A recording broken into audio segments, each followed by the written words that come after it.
नमस्कार साथियों, मेरा नाम गुलेंद्र पटेल है। मैं काशी हिंदू विश्वविद्यालय में परास्नातक द्वितीय वर्ष का छात्र हूँ। आज दिव्यांग एवं दृष्टिबाधित विद्यार्थी साथियों के लिए साहित्य अकादमी द्वारा पुरस्कृत मलयालम उपन्यास मछुआरे को लेकर प्रस्तुत हूँ। इसके लेखक तक श्री शिवशंकर पिल्लई हैं। साथियों, एक विशेष बात और यह है कि हम लोगों ने बीए तृतीय वर्ष के दौरान ही कन्नड़ साहित्यकार UR अनंतमूर्ति के प्रसिद्ध उपन्यास संस्कार का अध्ययन किया था। तो उस रिकॉर्डिंग को आप लोग अवश्य सुनिएगा, वो 2 भागों में है।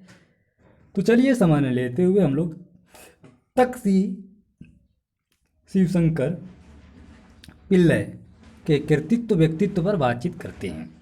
ठीक है, इस रिकॉर्डिंग में हम लोग तक श्री शिवशंकर पिल्लई के व्यक्तित्व और कृतित्व की जो रूपरेखा देखेंगे, उसके अंतर्गत सर्वप्रथम उद्देश्य, फिर प्रस्तावना यानी भूमिका, तक्षी का जीवन वृत्तांत, परिचय, साहित्यिक व्यक्तित्व का निर्माण, मलयालम में कथा साहित्य, कृतित्व और सारांश देखेंगे। फिर उसके बाद आगे बढ़ेंगे।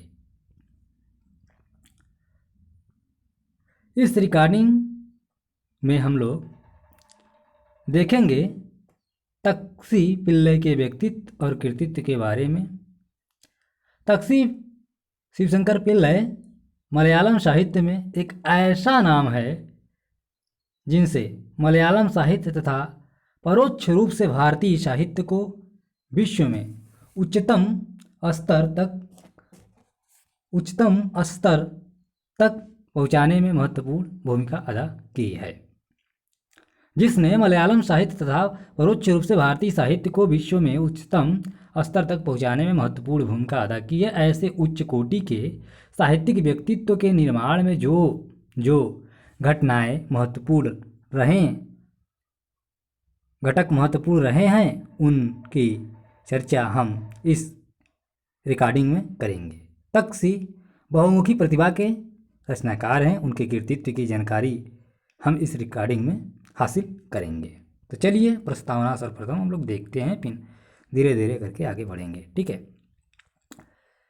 इस रिकॉर्डिंग में मलयालम साहित्य के प्रतिनिधि आधुनिक लेखक तक्षी शिवशंकर पिल्लई पर आधारित है। यह रिकॉर्डिंग, इसमें मुख्य रूप से उनके विश्व प्रसिद्ध उपन्यास चेम्मिन अर्थात जिसका हिंदी अनुवाद है मछुआरे, चेम्मिन यानी मछुआरे पर चर्चा की गई है।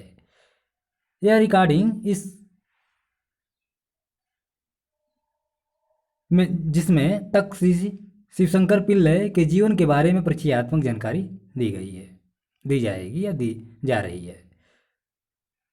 इस रिकॉर्डिंग में सर्वप्रथम हम देखेंगे कि तक्षी का आरंभिक जीवन कहाँ कैसे बीता तथा साहित्यिक संस्कारों का श्रीगणेश कैसे हुआ। तदुपरांत हम तक्षी के साहित्यिक व्यक्तित्व के निर्माण में सहायक तत्वों के बारे में जानकारी हासिल करेंगे। किसी भी रचनाकार की किसी भी महत्वपूर्ण रचना के अध्ययन से पूर्व यदि रचनाकार के बारे में जानकारी हासिल कर ली जाए तो उसकी रचनाओं को समझने में आसानी रहती है। तो आइए तक्षी शिवशंकर पिल्लई के जीवन के बारे में एक दृष्टि डालें। तक्षी जीवन वृत्त परिचय। तक्षी शिवशंकर पिल्लई का वास्तविक नाम के शिवशंकर पिल्लई है। तक्षी शिवशंकर पिल्लई उनका साहित्यिक नाम है। लोग उन्हें तक्षी के नाम से जानते बुलाते हैं। तक्षी उनके गांव का नाम है जो कि मध्य केरल के आलप्पुषा जिले के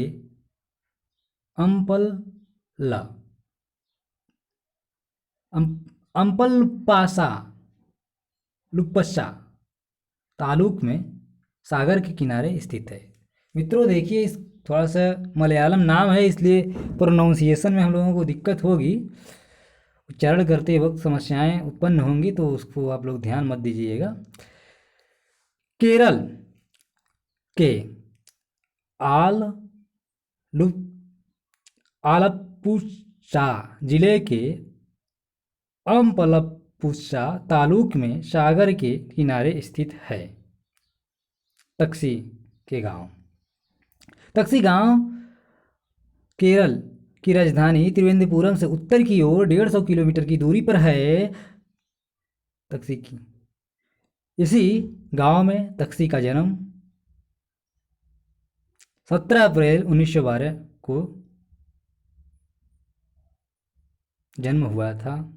इनकी माता का नाम पार्वती अम्मा तथा पिता का नाम पुरपल्ली कल कलतिल शंकर पुरपल्ली कलतिल शंकर कुरूप था। इनके पिता का नाम पोरपल्ली कलतिल शंकर कुरूप था। वे अपने माता की दूसरी संतान थे। पहली संतान कन्या थी। उनके परिवार की दशा सामान्य थी। चावल की खेती मुख्य पेशा था। कृषि वृत्ति के अलावा पिता कथकली एवं तुलन कलाओं के जानकार थे। लगभग आए दिन घर में पुराण पारायण होता रहता था।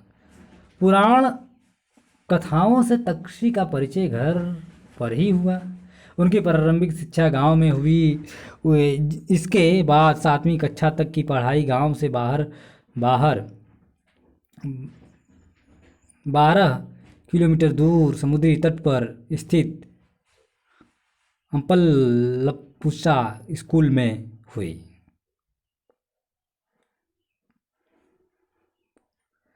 अम्पलपुशा स्कूल में हुई, जहाँ पर आर्य समुदाय से तख्ती का परिचय हुआ। आर्यों का जीवन यापन मछुआरी से चलता है। उनकी कुटियाँ सटी हुई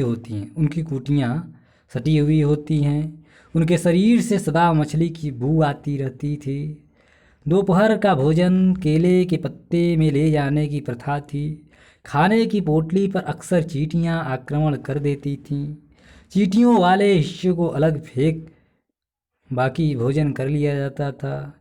फेंके हुए हिस्से को हड़पने अरय बच्चे टूट पड़ते थे। वे चींटियाँ और चावल दोनों खा लेते थे। होंठों पर लगी चींटियों को हाथों से पोंछ कर देते थे। गरीब का यह हाल था। इसी कारण शायद ही कोई अरे बच्चा 7वीं कक्षा तक पहुंच पाता था। कुछ विद्यार्थी बड़े होकर नाव मछली जाल खरीद लेते थे। कुछ नाव खेने में लग जाते थे। कुछ तो सागर में लापता हो जाते। हाई स्कूल उन्होंने कुछ और दूरी पर वैक्कम या करुवाट्टा के स्कूल में पूरा किया। वहाँ पर भी अरय लोग थे। चेम्मिन उपन्यास की रचना के समय अरय समुदाय के एक अनुभव प्रेरक और सहायक रहे होंगे। बचपन से ही तक्षी में लोगों के जीवन को जानने और प्रकृति के सौंदर्य का निरीक्षण करने की प्रवृत्ति पैदा हो गई थी। जब वे वैक्कम में किराए के मकान में रहते हुए पढ़ाई कर रहे थे, तब अपनी इसी घूमने फिरने की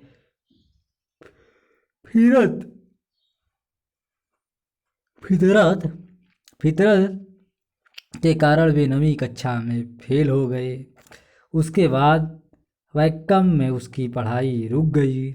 इसी दौरान कोच्चि में आयोजित प्रथम समस्त केरल साहित्य परिषद में शामिल होने तक्षी भी गए। यहीं पर ज्ञानपीठ से सम्मानित जी शंकर कुरूप जैसे कवियों से उनका परिचय हुआ।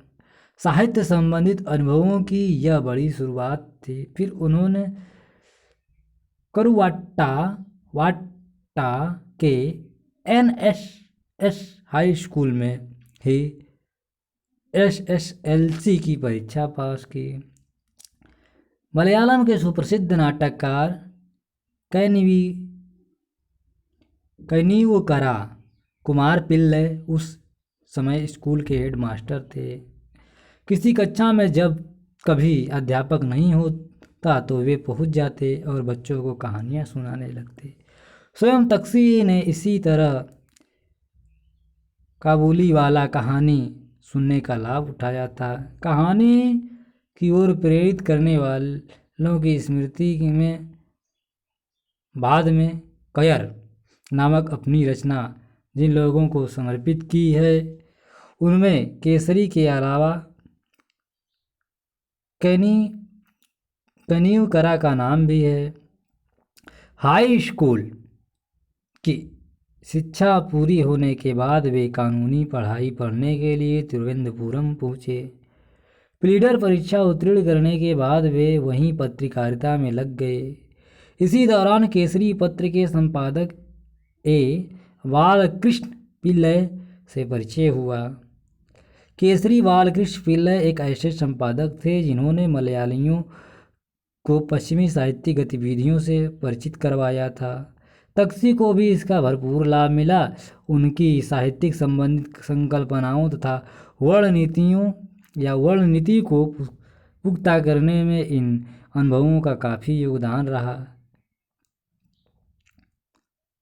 ओमर यूटे तिरडल्लिल यानी स्मृति के तटों पर नामक महाकाव्यात्मक रचनाओं में उन्होंने इस बात का जिक्र भी किया है।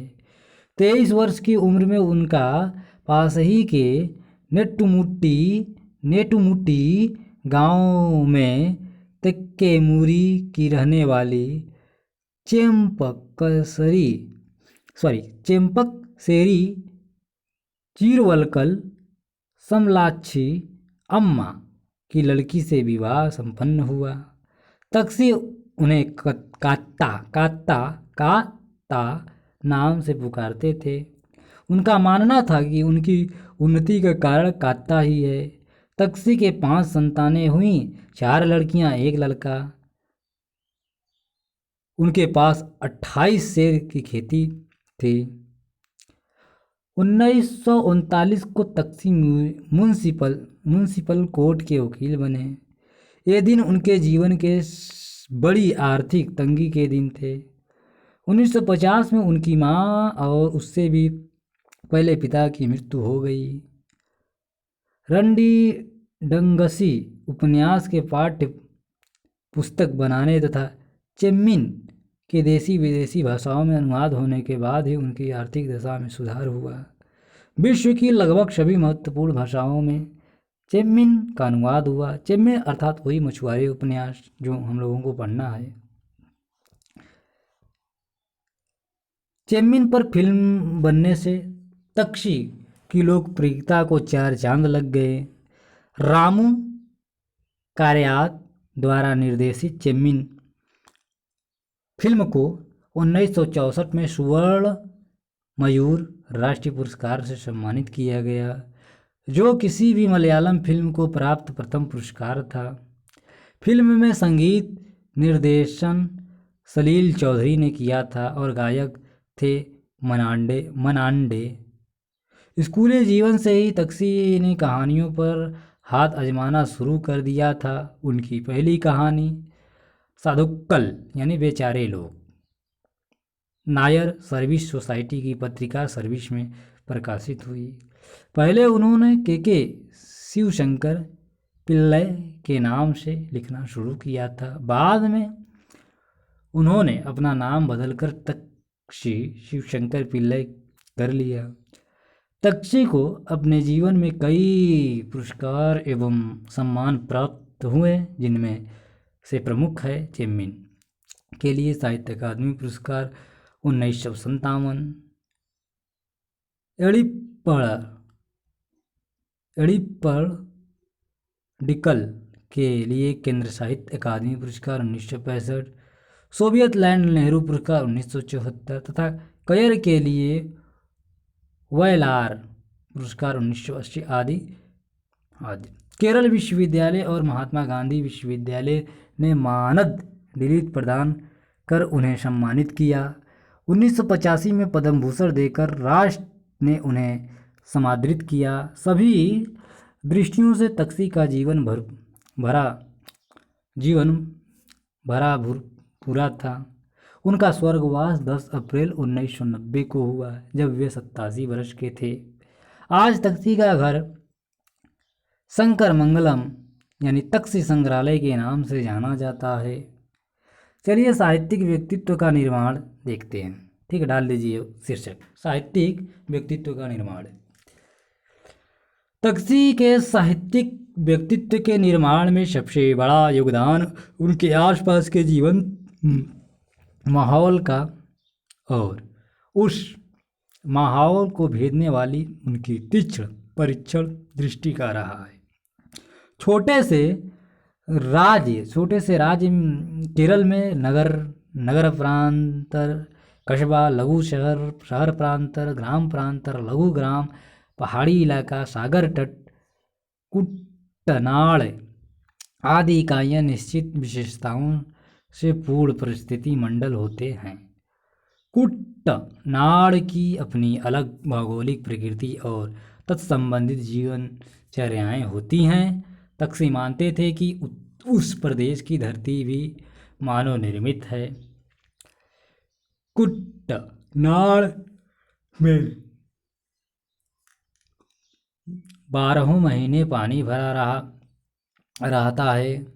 नवंबर से मई तक खेतों की मेड़ें पानी के तल पर लक्षित हो जाती हैं।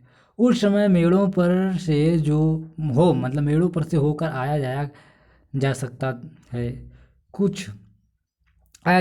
है। दूर तक फैले पानी में इधर उधर टापू दिखाई देते हैं जहाँ लोग आबाद हैं। जून से वर्षा काल आरंभ होता है। कुट्टी यानी घर के अंदर तक पानी भर जाता है। कुटी के अंदर ऊंचा मंच बनाकर लोग रहते हैं। मचान बनाकर वही लोग रहते हैं। मंच से सीधे पानी में उतरना पड़ता है। घर घर में अपनी अपनी नाव होती है। ऐसी छोटी नाव भी होती हैं जिससे एक बच्चा इस्तेमाल कर सकता है।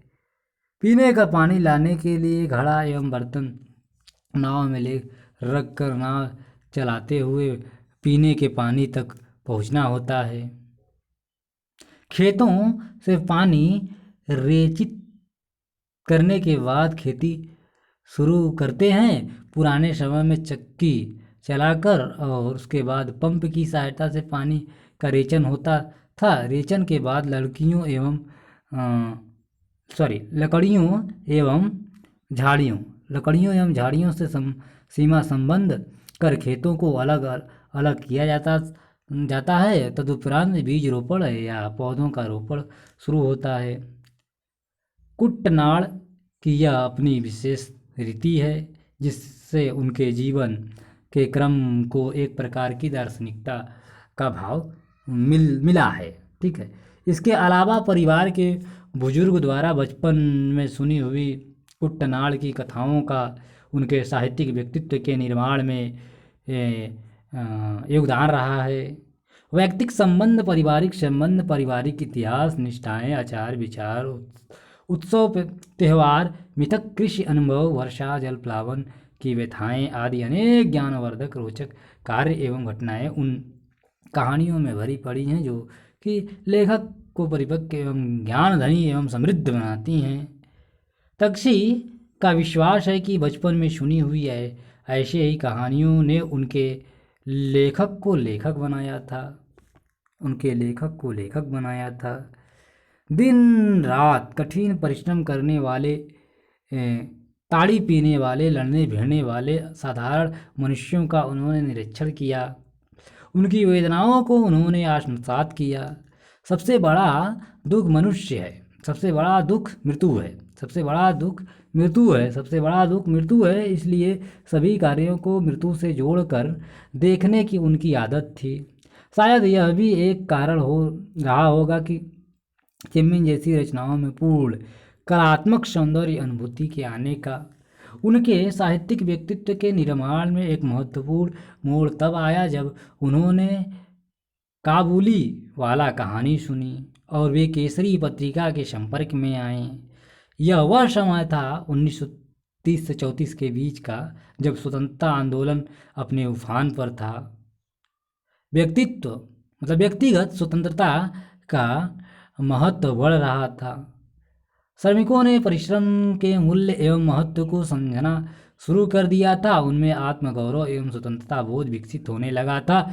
पत्रिका कार्यालय में आते रहने वाले साहित्यकारों से की चर्चाओं से उन्हें इब्सन, चेखव, हेमिंगवे, मोपाशा जैसे विश्वस्तरीय पश्चिमी साहित्यकारों को जानने का मौका मिला। उनके साहित्यिक व्यक्तित्व के निर्माण में उस वक्त संभवतः सबसे बड़ी बात जो हुई वह थी उनका मार्क्सवाद के प्रति रुझान और उसे समझने की ललक। इसी क्रम में उन्होंने प्रगतिशील साहित्य का अध्ययन किया। बचपन से ही तक्षी उस भगवान का विरोध करते थे जो धनियों को अधिकाधिक सुविधा प्रदान करता है और बहुतों को तो आवश्यक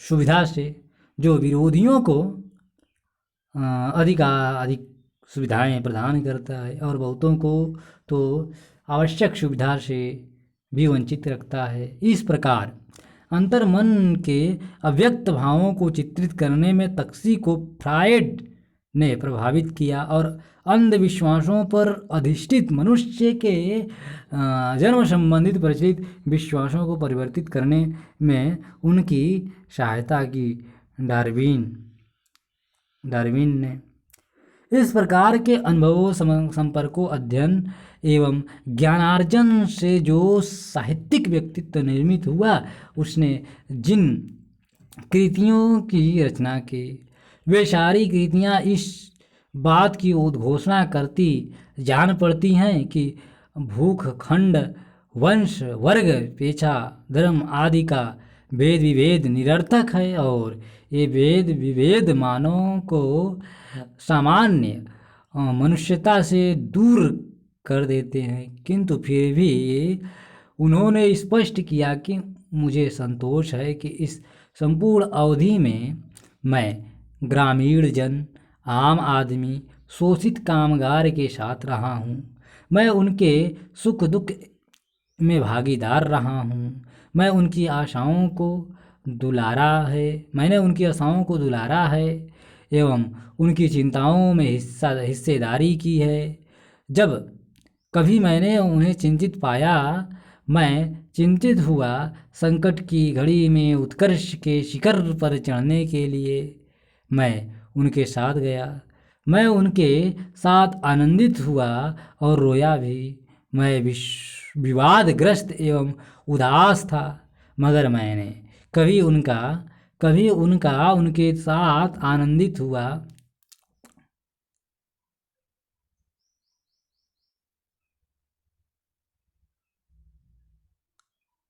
रोया भी। मैं विवादग्रस्त एवं उदास था, मगर मैंने कभी उनका साथ नहीं छोड़ा। लेकिन इसके साथ ही धनिकों, बंगलों, भवनों में रहने वाले लोगों को वे समाज का दुश्मन नहीं मानते। उनके बारे में तक्षी का कहना है, ये भवन, बंगले तथा प्रसाद जीवन के अभिन्न अंग हैं, ये उपलब्धियां हैं। मैंने उन्हें अपने जीवन में छोड़ दिया है। वहाँ मनुष्य रहते हैं, उनकी भी आशाएं, निराशाएं, व्यथाएं, चिंताएं, हर्ष तथा नीति के उतार चढ़ाव हैं जिन पर उन्हें पार पाना होता है। इस प्रकार तक्षी का जो साहित्यिक व्यक्तित्व निर्मित हुआ, उसने मलयालम साहित्य को अपनी कृतियों से विश्व के श्रेष्ठ साहित्य की पंक्ति में ला खड़ा किया है। अगला उपशीर्षक जो है मलयालम में कथा साहित्य। D.H. लॉरेंस के मतानुसार बाइबिल उपन्यास है। उनके दृष्टिकोण के अनुसार ऐसा कह सकते हैं कि सारी साहित्यिक विश्व भाषाओं में उपन्यास भी हैं, लेकिन नोवेल शब्द से इस प्रकार की रचनाओं को सूचित नहीं करते। मलयालम और अन्य सभी भारतीय भाषाओं में पाश्चात्य साहित्य के अनुकरण स्वरूप उपन्यास शाखा का प्रारंभ हुआ, तब से आज तक पाश्चात्य उपन्यासों के संपर्क में किसी भी प्रकार की शून्यता नहीं आती। शेक्सपियर के सिम्बलीन नाटक कथा वस्तु के आधार पर एयप्पू नेट्टुगाड़ी ने मलयालम के प्रथम उपन्यास प्राइड एंड प्रजुडियस से प्रेरणा पाकर जो चेंतुमेनन ने मलयालम का लक्षण युक्त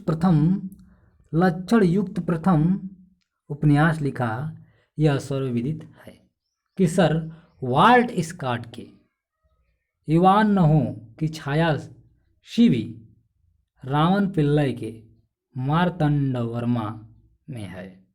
सामाजिक, ऐतिहासिक, राजनीतिक, हास्यात्मक, जासूसी आदि विभिन्न प्रकार के उपन्यास मलयालम में प्रारंभ काल से ही पाए गए हैं।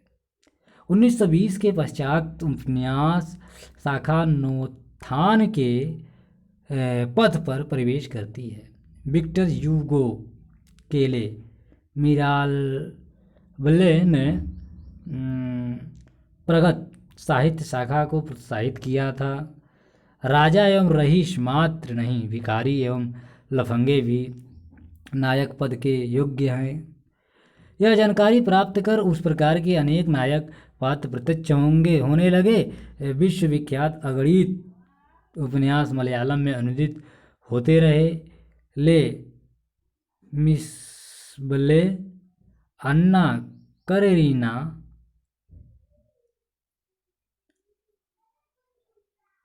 युद्ध एवं शांति, अपराध और दंड, कैरमाशो सहोदर, जिन क्रिस्टोफर, मदाम बोवरी, सांदीला, प्रेमी, भली धरती, मिट्टी की बढ़त आदि कुछ उदाहरण हैं। स्वतंत्रता संग्राम के कार्यक्रम और मार्क्सवाद के प्रचार ने संवेदनशीलता को परिवर्तित किया। सामाजिक नीति एवं वैयक्तिक स्वतंत्रता उपन्यास के विषय बने तो केरल की सामाजिक दशा उतनी अशांतिपूर्ण रही कि उसको आत्मसात कर सके। इसलिए मलयालम के साहित्यकार जल्दी ही सामाजिक क्रांति के वक्ता बने। मलयालम भाषा उन पाश्चात्य कृतियों से भी परिचित होने लगी जिनमें उपन्यास का शिल्प, लक्ष्य आदि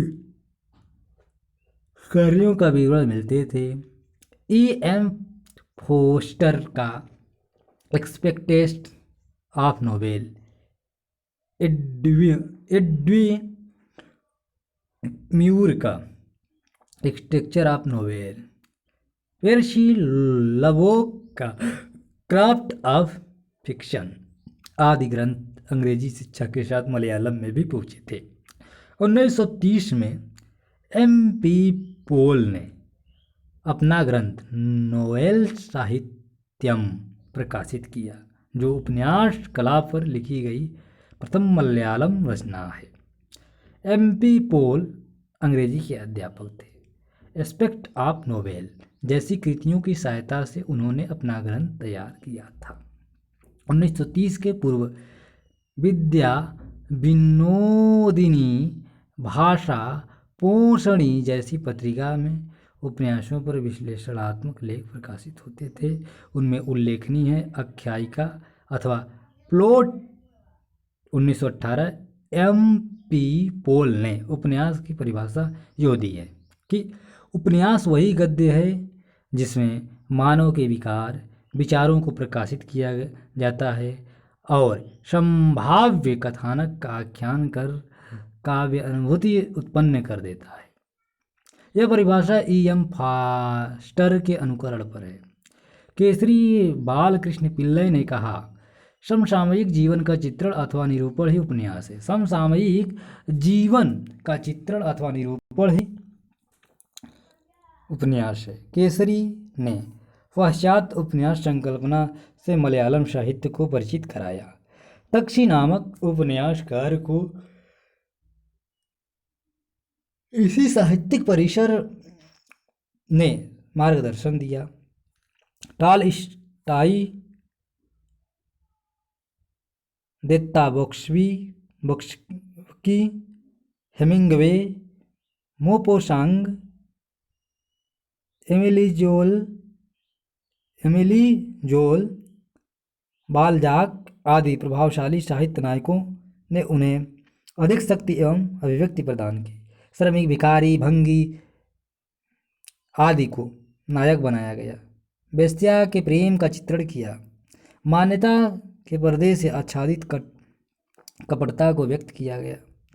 ये कथाबीज उस काल के साहित्यिक क्षेत्र में प्रवेश नहीं पा सकते थे, लेकिन पाश्चात्य उपन्यासों की सहायता से तक्षी ने यह सब कर दिखाया। उस काल के विख्यात उपन्यासकार केशव देव, वैक्कम मुहम्मद बशीर,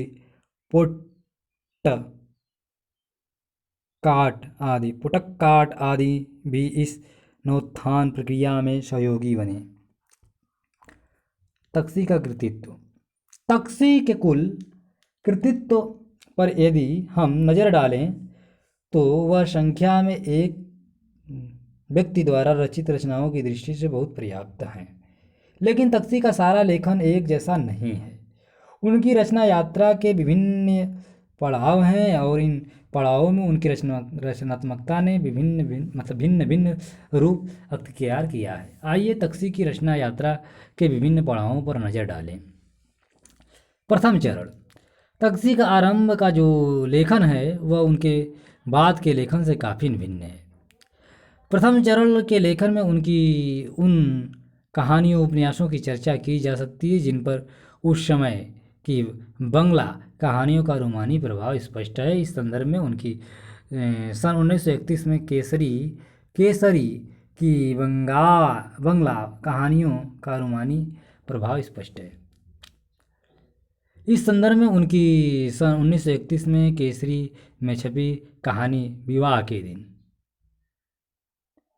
संभवतः यह तक्षी की पहली कहानी है। विवाह के दिन उल्लेखनीय है, जिसका घटना स्थल नतक्षी गांव है, न त्रिवेंद्रपुरम नगर।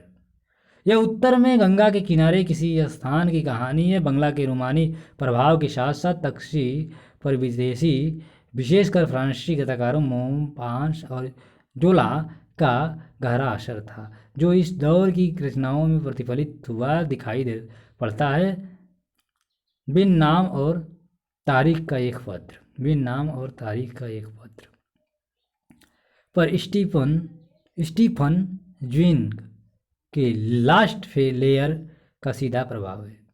पिता कौन है भी इसी प्रकार की कहानी है जिसमें तक्षी मध्यवर्गीय नैतिकता को झकझोरते दिखाई देते हैं। इसी दौरान में उनकी बाढ़ में कहानी है, जिसके बारे में कहा जाता है कि इसमें वे सारे तत्व मौजूद हैं जिन्होंने तक्षी को आगे चलकर महान लेखक बनाया। रचना के इस पहले दौर में तक्षी का उपन्यास भी लिखने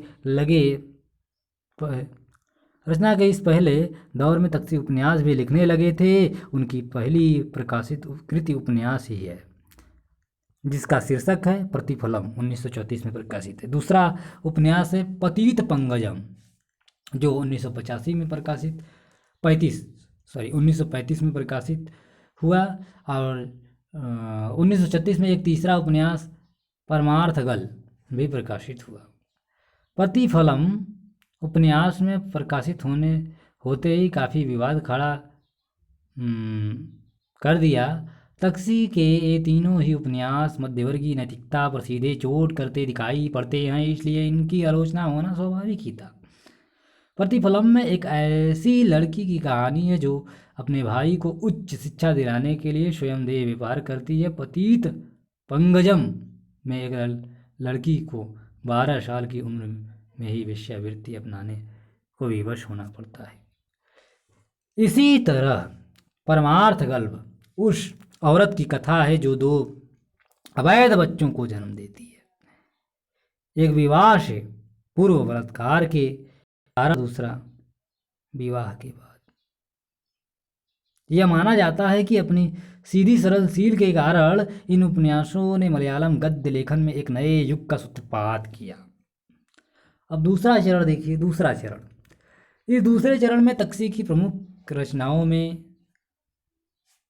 टोट्टियुडे मकन यानी कि भंगी का बेटा 1945,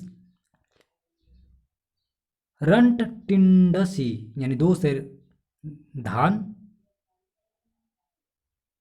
1948, दो सेर धान को मुंशी प्रेमचंद के सवा सेर गेहूं से तुलना करके देखने की जरूरत है। तल, अगली जो रचना है तल योडू यानी कव्वाल 1948, टंडी वर्गम भिखारी वर्ग यानी कि 1950 में प्रकाशित उपन्यास के रूप में मुख्य हैं।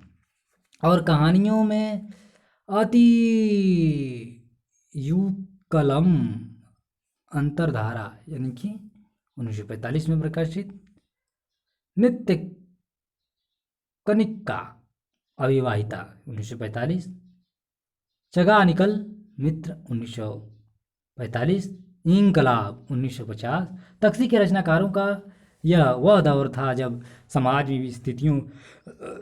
में स्थितियों में काफ़ी तेज़ी से बदलाव आ रहा था।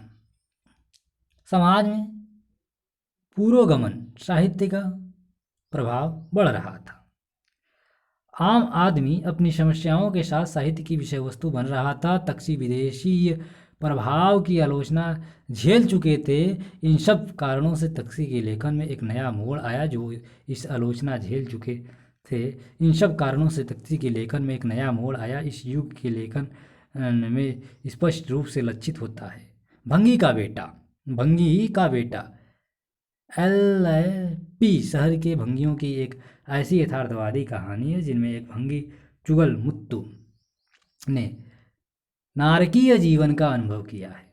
अपने पिता की लाश कुत्तों द्वारा खाई जाती देखी है। वह चाहता है कि उसका बेटा इस नरक से उबर आए, इसलिए वह भंगी का संगठन बनाकर आंदोलन के दौरान भंगियों के जीवन में सुधार लाने का प्रयास करता है। किंतु आंदोलन में थोड़ा सफल होते ही आंदोलन को स्वार्थ हित तबाह कर देता है।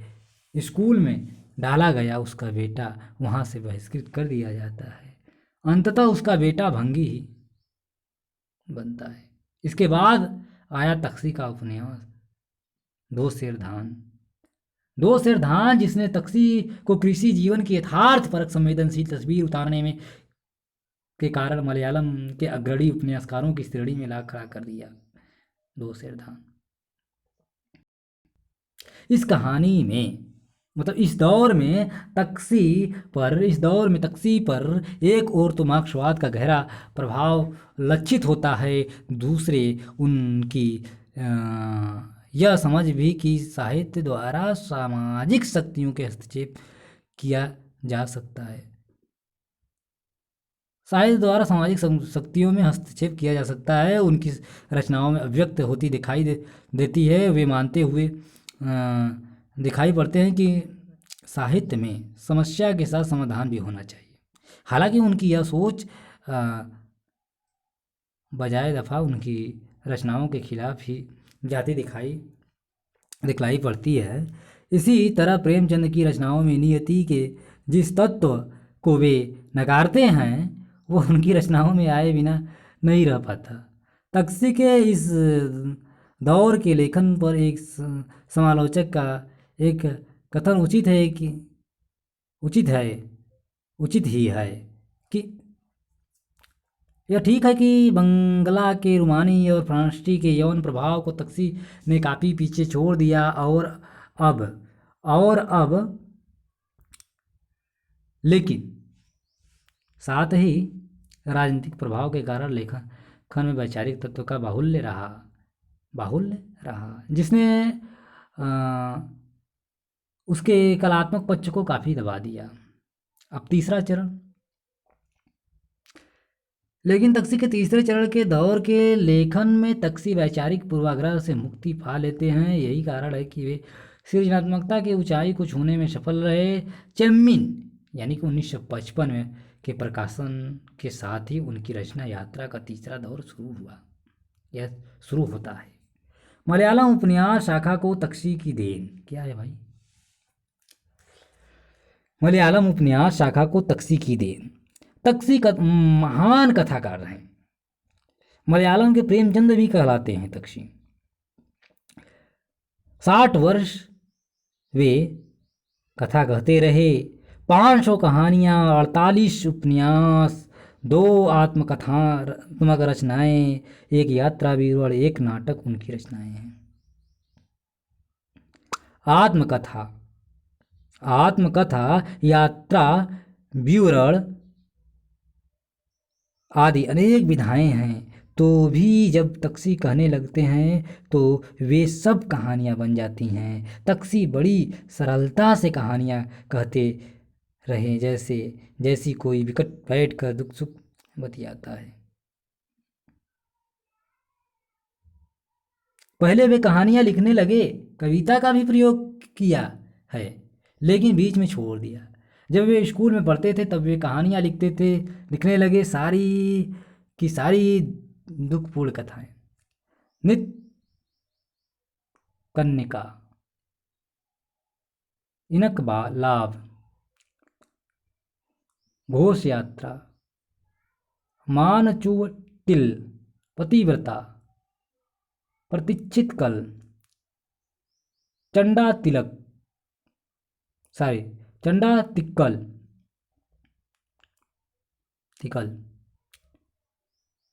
पुतुमलर, चंडीतिकल,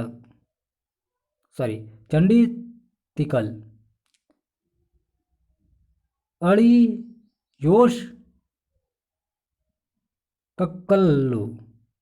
कुल्लकल, ज्ञान पिरन्नाड, चरित्र सत्यंगल आदि अनेक कहानियाँ प्रकाशित हुईं। टोटिल्ला यानी पराजित नहीं हुआ नामक एक नाटक लिखा। नाटकीयता से पूर्ण कहानियाँ लिखने के कारण नाटक रचना में उन्होंने अधिक ध्यान नहीं दिया। अमेरिका पर्यटन के अनुभवों के आधार पर अमेरिकन तिरशीला मतलब अमेरिकन पर्दा लिखा। आत्मकथात्मक 2 रचनाएं उन्होंने लिखी। बड़ी विनम्रता से उन्होंने लिखा कि आत्मकथा लिखने का महत्व मुझे नहीं है, इसलिए कुछ अनुभवों को आलेखित कर रहा हूँ स्मृति के तटों पर, और मेरा वकील जीवन उनकी आत्मकथात्मक रचनाएं हैं। एक ही साथ दोनों को पढ़ लेने पर तक्षी के संपूर्ण जीवन का बड़ा हिस्सा परिचित हो जाता। बाकी रचनाएं सब उपन्यास हैं। लंबे चौड़े रूप में अधिकाधिक कहने पर भी और कहते जाने की भाव तीव्रता तक्षी के उपन्यासों में मिलती है। 48 उपन्यास लिखना किसी भी भाषा साहित्य में एक असाधारण बात है, लेकिन तक्षी ने उसे कर दिखाया है। सब भिन्न भिन्न विषयों को केंद्र बिंदु बनाकर उनकी निरीक्षण क्षमता अपार थी। वे बड़े तीव्र अंतर्मुखी नहीं थे। चारों तरफ के मानों को देखना, उनका परिचय प्राप्त करना, उनके सुखों को दुखों की जानकारी लेना और उन्हें मन के किसी कोने में सुरक्षित रखना, इतने कार्य को बड़ी अवधानता से करते रहे। इसलिए 100 मनुष्यों की कथा कहने की शक्ति उन्हें प्राप्त हुई। 100 मनुष्यों की कथा कहने की शक्ति उन्हें प्राप्त हुई। 1934 में तक्षी का अगला उपन्यास त्याग का फल प्रकाशित हुआ। अगले वर्ष में पतित पंकज निकला। 1934 से 1998 तक उनके 48 उपन्यास प्रकाशित हो गए। औसतन 1.5 वर्ष में एक उपन्यास।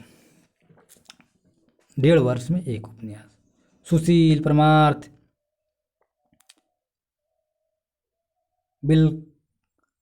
बिलपनकारी यानी बेचने वाली, तलयोड यानी खोपड़ी, टोट्टीयुडे मकन यानी भंगी का पुत्र, रंडी भंगड़ीसी यानी 2 शेर, तेंडी वर्गम यानी भिखमंगे, अवंटे उनकी उम्मीदें, चेम्मिन यानी कि मछुआरे, औसेम्पिट मक्कल यानी औसत सेब की संतानें।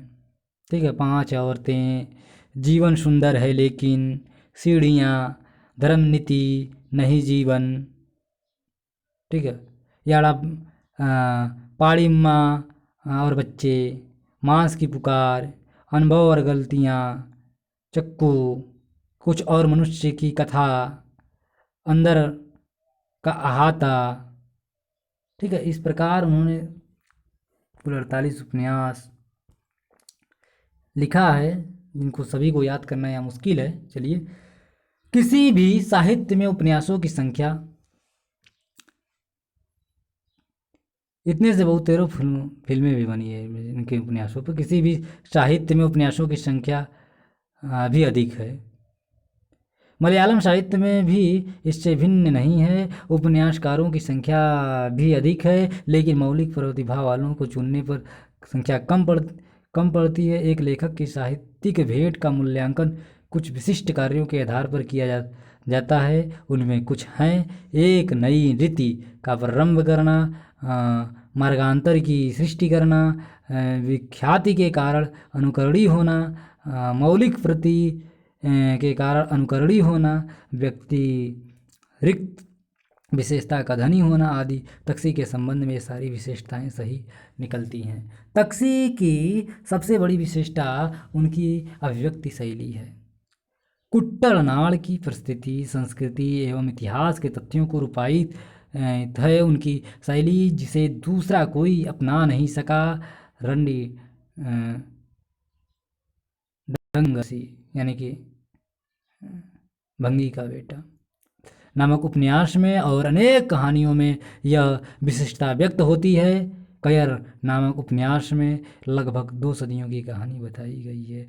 उसकी सबसे बड़ी विशेषता यही है कि उनमें काल के अनुरूप भाषा की सृष्टि की गई है। इसी विशिष्ट शैली के कारण उनके उपन्यासों को सर्वाधिक लोकप्रियता प्राप्त होती है। मलयालम प्रदेश, विशेषकर कुट्टनाड़, उनके उपन्यासों में स्वयं कथा पात्र के रूप में प्रत्यक्ष होता है। विषय विविध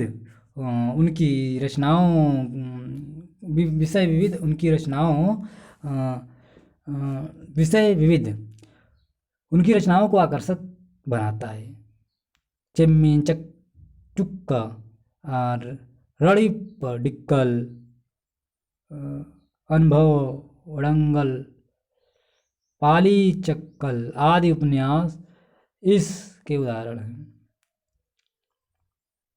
अमलपशा, त्रिवेंद्रपूर्णम जैसे विभिन्न स्थलों में रहकर तक्सी ने जो अनुभव प्राप्त किए, उन्हीं के कारण वे इसके लायक बने। 90% उपन्यासों में सामाजिक जीवन का चित्रण पाया जाता है, लेकिन साधारणतया उपन्यासकार ने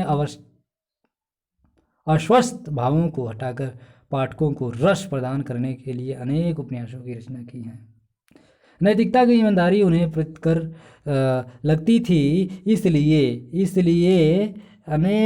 इसलिए बनावटी नैतिकता की क्रियाओं का उन्होंने बड़ी ही स्पष्टता से चित्रण किया है। यह रीति सामाजिक मन को विह्वल करने वाली थी, जैसे आधी रात को सूर्योदय होता है। स्वतंत्रता, समानता, सौहार्द जैसे आशयों को और श्रमिक वर्ग के अधिकारों का तक्सी ने अपने उपन्यासों के द्वारा प्रचार किया है। किसी एक दल के सदस्य बनकर नहीं, लेकिन सामाजिक हित चाहने वाले और मनुष्यत्व को महत्व देने वाले व्यक्ति के रूप में समाज के प्रति अपने दायित्व को वे निभा रहे थे। सर्वहारा, बेरोजगार, भंगे, वेश्याएं आदि अनेक उपन्यास के पात्र बने। तक्सी की दृष्टि में ये सारे पात्र सभी प्रकार के नागरिक अधिकार रखने वाले मानव हैं। नायक संकल्पना में यही एक नया परिवर्तन था। कुलीन, सम्राट, कुबेर, प्रतापी, सुंदर आदि वे शेष नायक के लिए आवश्यक थे, लेकिन तक्सी ने उन सब का निराकरण किया। पर इन विशेषताओं से मुक्त लोग भी उनके उपन्यासों के नायक बने। इस प्रकार तक्षी अपने उपन्यासों में समाज का समग्र चित्र प्रस्तुत कर सके। तक्षी ने इस प्रकार के उपन्यास लिखे जो जादुई शक्ति से भरे थे, पाठकों को अपनी ओर आकृष्ट कर सके। उनके कुछ उपन्यासों की यह भी विशेषता थी कि 2-3 महीनों में उनका सारा संस्करण निकलता था। तक्षी ने जनता की कहानी कही। उस कहानी को बड़ी सरलता से और सरसता से उन्होंने कहा। उनके समीक्षकों ने स्वीकार किया है कि उन सभी रचनाओं में यह गुण विद्यमान है। तक्षी की उल्लेखनीय देन यही है कि मलयालम उपन्यास को उन्होंने विश्व उपन्यास की ऊंचाई तक पहुंचाया। विश्व उपन्यासों में प्रवेश प्राप्त दूसरा कोई मलयालम लेखक नहीं है। चेम्मिन जैसी विश्वविख्यात दूसरी मलयालम रचना भी नहीं है। तक्षी ने मलयालम उपन्यास शाखा को जो देन दी है वे अन्यादृश्य अवश्य है। तक्षी चेम्मिन जैसी विश्वविख्यात उनकी जो रचना है यानी उपन्यास है विश्वविख्यात दूसरी मलयालम में नहीं है। तक्षी ने मलयालम उपन्यास शाखा को जो देन दी है वो अन्य अदृश्य अवश्य। सारांश देखिए। आपने देखा किस प्रकार तक्षी पिल्लई अपनी गहन संवेदनात्मक दृष्टि और अपने लोगों के असीम प्रेम के बलबूते पर सृजनात्मक लेखन की अतुलनीय ऊंचाइयों तक पहुँचे हैं। उनका जीवन आम लोगों की तरह साधारण जीवन ही रहा है।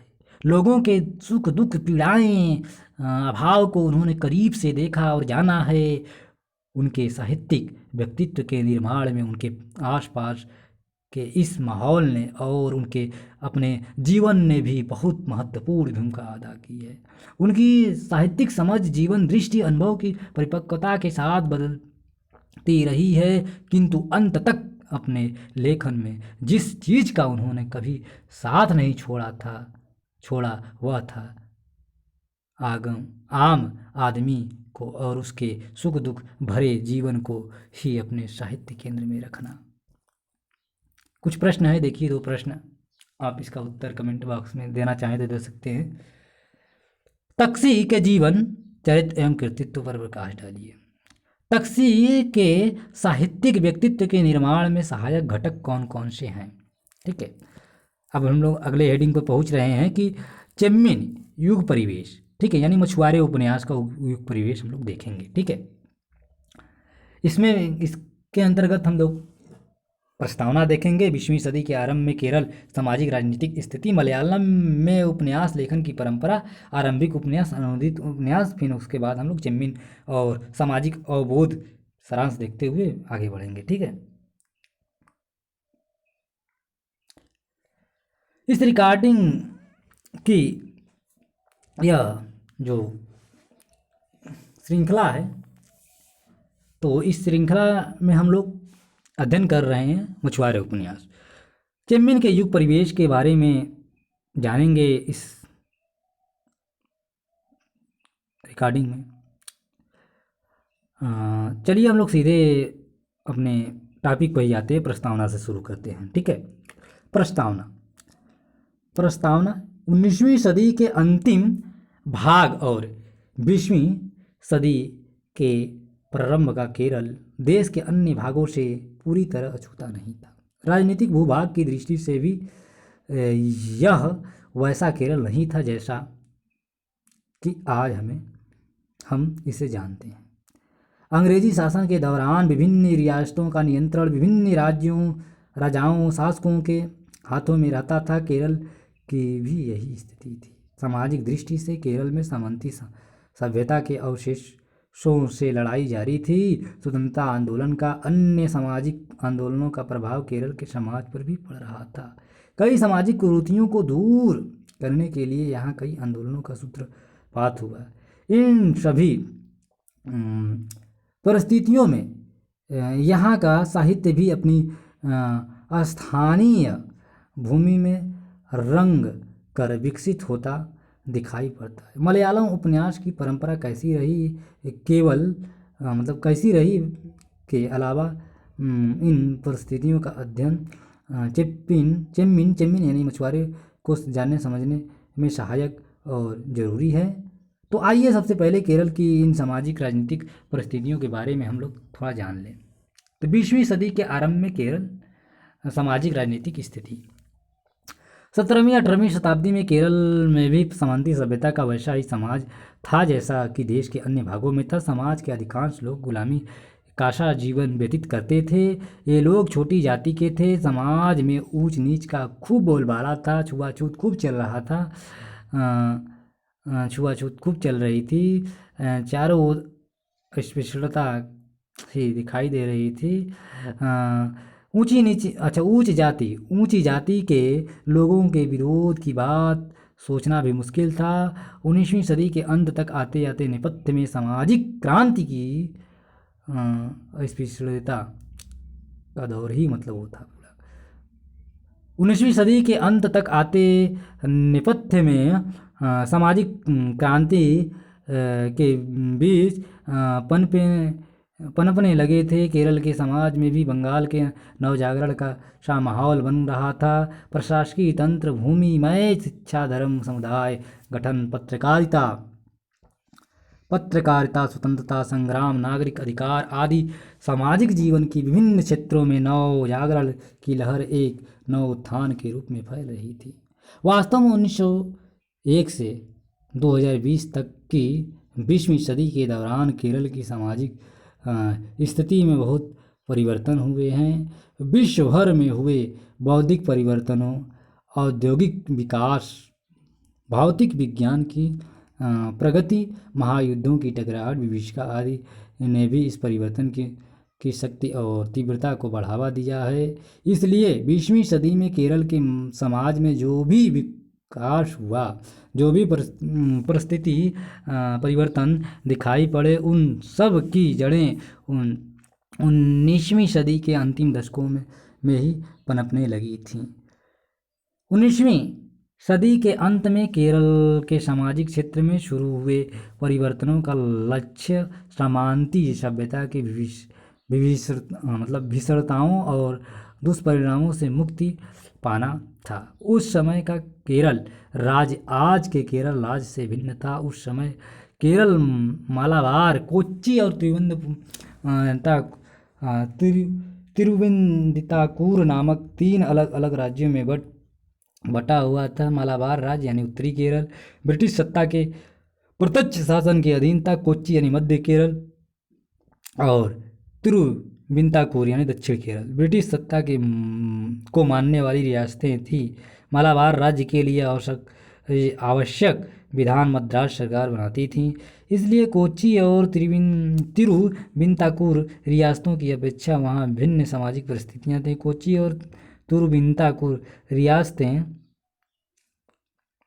ब्राह्मणों के अधीन थीं। शासन का लक्ष्य मानव ब्राह्मणों के हित की रक्षा ही था। इसीलिए अवर्णों को छुआछूत, जाति भेद के पागलपन, शोषण की मार झेलनी पड़ती थी। कांग्रेस द्वारा आज़ादी की लड़ाई के लिए शुरू किए गए कार्यों, साम्यवादी विचारधारा के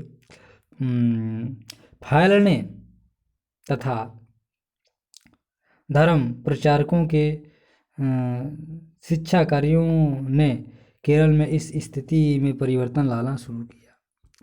ब्रिटिश शासन के तहत मालाबार की जनता को नागरिक अधिकारों का अनुभव सबसे पहले हासिल हुआ। 1972 में मालाबार में गुलामी तिरोहित हुई। अवर्ण जनता को सीमित रूप में ही सही सरकारी नियुक्तियों में जगह जगह मुक्त रूप से चलने फिरने की आज़ादी ब्रिटिश सरकार के कारण हासिल हुई। सारे जातिगत अवरोधों को हटाने में ब्रिटिश सरकार असमर्थ थी। छुआछूत जैसी प्रथा तो चलती रही। सन 1855 में अपने राज्य में गुलामी को हटाने के लिए तिरुविंताकुर का राजा भी प्रेरित हुआ। राजा को इसके लिए प्रेरित करने वाले समाज में काफ़ी सामाजिक गतिविधियां मौजूद थीं। धर्म के प्रचार के लिए मिशनरियों का सामाजिक कार्य भी ऐसी ही एक महत्वपूर्ण गतिविधि थी। 1806 से 1840 के दौरान ऐसी मशीनरियों ने नारकोविल, कोट्टम, कोषिकोडो, कड़नूर आदि स्थानों में अंग्रेजी स्कूलों एवं कॉलेजों की स्थापना की। उन्होंने अवर्ण जाति के लोगों से किसी छुआछूत भेद को नहीं दिखाया, उसके बदले उन्हें मनुष्य माना, शिक्षा प्रदान की, स्वास्थ्य संबंधित सुविधाएं मुहैया करवाईं। फलतः उन लोगों ने स्वयं अपने हित की खातिर ईसाई धर्म स्वीकार कर लिया। अंग्रेजी शिक्षा के जरिए समता एवं भाईचारे की विचारधारा प्रभावित हुई। धर्म परिवर्तन के मुद्दे को लेकर आज समाज में जो उथल पुथल चल रही है और जबरन धर्म परिवर्तन की जिस बात को झूठे ही स्थापित करने की चेष्टा हो रही है, उसमें इस बात को समझने की कोशिश ही नहीं की जा रही है कि क्यों तमाम मजलूम लोग अपना धर्म परिवर्तन करने को विवश होते हैं। सवर्ण लोगों द्वारा अवर्ण लोगों पर किए जा रहे अत्याचारों का यदि पूर्ण खुलासा किया जाए तो ही पता चलेगा कि सवाल धर्म परिवर्तन का नहीं बल्कि सवर्ण जाति को अपने व्यवहार, दृष्टि एवं आमूल चूल परिवर्तन करने की आवश्यकता अधिक है। यही वह कारण है कि केरल के समाज में अवर्ण लोगों ने जाति धर्म स्वीकार किया। समाज में मानवीयता, नागरिक अधिकार, व्यक्ति स्वतंत्रता आदि विचार भी प्रचलित हुए। मनुष्य को अपने अधिकारों के ज्ञान का एहसास हुआ। जो गुलामी, विरोध, चलने फिरने की स्वतंत्रता, अवर्ण जाति की स्त्रियों की छाती ढकने और इच्छा अनुसार स्वर्ण आभूषण पहनने की स्वतंत्रता, विद्यालयों एवं अपराधनालयों में प्रवेश पाने का अधिकार आदि लोकतांत्रिक अधिकारों की पूर्ति के लिए केरल भर में अनेक आंदोलन चले। 1959 में स्त्रियों को अपनी छाती ढकने का अधिकार मिला। 1859 में, ठीक है, 1859 में स्त्रियों को अपनी छाती ढकने का अधिकार मिला केरल में। 1865 में चलने फिरने की स्वतंत्रता दी गई। हालांकि अवर्ण जाति के लोगों को मंदिर में प्रवेश पाने की राज घोषणा के लिए 1932 तक प्रतीक्षा करनी पड़ी। 20वीं शताब्दी के प्रथम दशकों की केरल की सामाजिक व्यवस्था में परिवर्तन लाने वाला प्रधान घटक था स्वतंत्रता संग्राम की तीव्र गति। सामंती शासन के अधीन असीम अधिकारों से युक्त दीवान